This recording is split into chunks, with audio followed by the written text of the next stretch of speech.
বিসমিল্লাহির রহমানির রহিম। সম্মানিত ভিউয়ার্স, আসসালামু আলাইকুম। যারা হলুদ চাষি আছেন তাদের একটা কমন সমস্যা, সেটা হচ্ছে এই যে হলুদের পাতা পড়া রোগ।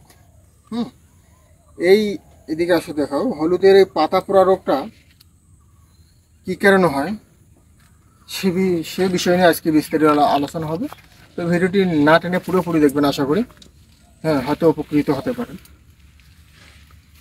তো যারা বিশেষ করে হাইব্রিড হলুদ চাষ করেছেন তাদের ক্ষেত্রে এই রোগটা একেবারেই কমন।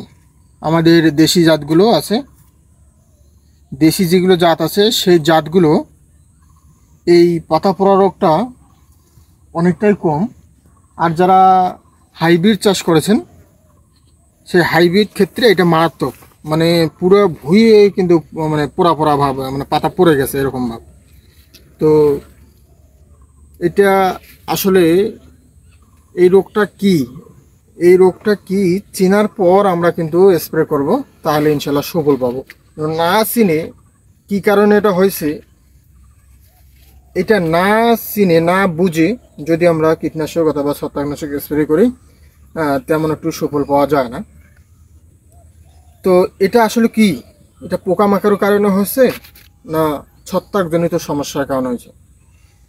এইটা বিশেষ করে এখন আমাদের তাপমাত্রাটা যখন বেশি বৃদ্ধি পায় তখন হাইব্রিড যে হলুদ গাছটা আছে সেটা সহনশীল না, সহ্য করতে পারে না। রাত্রেবেলা যখন কুয়াশাটা নামে, এই কুয়াশাটার কারণে এই রোগটা সৃষ্টি হয়। এটা হচ্ছে মূলত ছত্রাকজনিত রোগ। এটা প্রথম দিক শুরুতে ফোটা ফোটা দাগ হবে। আপনারা লক্ষ্য করবেন এইরকম ফোটা ফোটা দাগ হবে। এখানে দেখেন দু একটা, এই যে এইরকম ফোটা ফোটা কিছু দাগ হবে। দাগ হওয়ার পর আস্তে আস্তে পুরো জায়গাটায় এরকম পুরো পাতাটায় ছড়িয়ে পড়বে। পুরো পাতাটায় ছড়িয়ে পড়ার পর এরকম পুরো গাছটায় ছড়িয়ে পড়বে। পুরো গাছটায় যখন ছড়িয়ে পড়বে এর ছোঁয়াচে রোগ এটা, এটাকে ছোঁয়াচে রোগও বলা হয়। এই পুরো ক্ষেতটা কিন্তু আপনার এরকম নষ্ট হয়ে যাবে। এখন যখন আপনার ক্ষেতে এই রোগ দেখা দেবে তখনই সাথে সাথেই এর কার্যক্রম যেটা গুরুত্ব দিতে হবে, ট্রিটমেন্টটা দিতে হবে আর কি। তার আগে কিছু কথা বলে নিই। যদি আপনারা এই হাইব্রিড জাতটা পালন করেন, মানে রোপণ করেন, চাষ করেন, সেক্ষেত্রে আপনাদেরকে কিছু সতর্কতা অবলম্বন করলে এই রোগটা আসে না আর কি। সেটা হচ্ছে যখন আপনারা বীজগুলো যদি শোধন করে নেন, যখন আমরা কার্বন ডাইঅক্সাইড গ্রুপ দিয়ে যদি বীজগুলো আমরা সাধারণত শোধন করে নিই, নোয়েম পাউডার, রেডেমলগোল এগুলো দিয়ে যদি আমরা শোধন করে নেই, তাহলে এই রোগটা অনেকটাই মানে কম আসে আর কি। তখন রোগ প্রতিরোধ ক্ষমতার, গাছটার ধারণ ক্ষমতা একটু বেশি থাকে, তখন আর এই রোগটা অত সহজে আসে না। তো এখন আমরা এই রোগটা আসছে আমার ক্ষেত্রে, আমি এখন কি করব? এখন যদি এরকম ঝোপঝাপ দুই একটা আপনার ক্ষেতে দেখা যায়, এই যে এখানে এই ক্ষেতটাতে কিন্তু বেশিগুলো আসেনি, ওইদিকে দেখো ওই ক্ষেতগুলোতে কিন্তু বেশি আসেনি। যদি এই এমনও পর্যায়ে যদি আপনার ক্ষেতে দুই একটা গাছ দেখা যাচ্ছে, সেক্ষেত্রে কিন্তু আপনার সুন্দর একটা পরামর্শ, সেটা হচ্ছে এই যে গাছটা দেখতে পাচ্ছেন, এদিকে দেখো, এই যে গাছটা, এই পাতাটা যদি আমি এইভাবে ছিঁড়ি নেই, মানে কেটে দিতে হবে আর কি। আপনার ধারালো কিছু দিয়ে কেটে দেবেন। এরকম যদি আমি এখান থেকে কয়েকটা গাছের পাতাগুলো এরকম করে যদি আমি কেটে দিই, ধারালো কিছু দিয়ে যদি কেটে দিই, এই জায়গাটা এরকম করে যদি আমি কেটে দিই,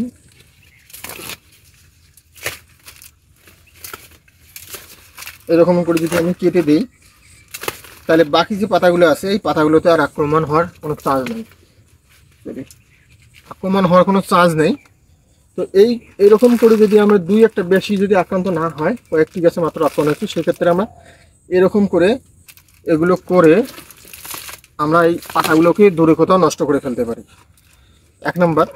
2 নাম্বার, এটা আমরা ছত্রাকজনিত যেহেতু সমস্যা, এটা আমাদের ছত্রাকনাশক নিয়মিত 7 দিন পর পর 3বার স্প্রে করতে হবে। প্রথম স্প্রে 7 দিন পর, দ্বিতীয় স্প্রে 7 দিন পর, এরকম করে 3টা স্প্রে করলে ইনশাল্লাহ এটা সমস্যার সমাধান হয়। এখন এই সমস্যা সমাধানের ক্ষেত্রে আমরা কোন ছত্রাকনাশকটা ইউজ করব, সেটা বাজারে ভালো মানে একটা ছত্রাকনাশক আমরা সবাই চিনি। এই হলুদ ক্ষেতের এই চঞ্চনি পাতা পড়া রোগ, এর জন্য বেবিস্টিন নামক যে ছত্রাকনাশকটি আছে, এই বেবিস্টিন আপনারা দেখবেন প্রতিটা কীটনাশকের দোকানেতে পাবেন। এই বেবিস্টিন নামক এই ছত্রাকনাশকটা যদি আপনারা হলুদ ক্ষেতে ব্যবহার করেন, মানে পরপর 3 টিপ, মানে 7 দিন পর 7 দিন পর 7 দিন পর এরকম করে 3বার স্প্রে করেন, আশার যেটা আমরা বলি সুন্দরভাবে এই রোগটি দমন হয়ে যাবে ইনশাল্লাহ। তো বেবিস্টিনটা আপনারা প্রতি লিটার পানিতে 1 গ্রাম করে, প্রতি লিটার, মনে রাখবেন প্রতি লিটার পানিতে 1 গ্রাম, অর্থাৎ আপনি যদি 16 লিটার পানি ইউজ করেন প্রতি ডোলে, তাহলে 16 গ্রাম বেবিস্টিন ভালোভাবে মিশ্রিত করে স্প্রে করবেন। এর সাথে যদি কোনো পোকামাকড় থাকে, যদি আপনি লক্ষ্য করেন যে পোকামাকড় আছে, সেক্ষেত্রে আপনারা টিল কীটনাশকটি স্প্রে করতে পারেন। সেক্ষেত্রে প্রতি লিটার পানিতে 0.5 মিলি যদি আপনি টিল দেন, হ্যাঁ, তাহলে 8 মিলি আপনাকে টিল দিতে হবে। টিল এবং বেবিস্টিন একসাথে স্প্রে করবেন, কোনো সমস্যা হবে না। যদি এই পদ্ধতিতে আপনারা স্প্রে করেন, ইনশাল্লাহ আমি বলবো এই হলুদের এই রোগটি দমন হয়ে যাবে। তো যদি ভিডিওটি আমার ভালো লাগে, তাহলে ভিডিওটি লাইক, শেয়ার এবং সাবস্ক্রাইব করে চ্যানেলটি পাশে থাকবেন। ধন্যবাদ। আজকে এ পর্যন্তই। আসসালামু আলাইকুম।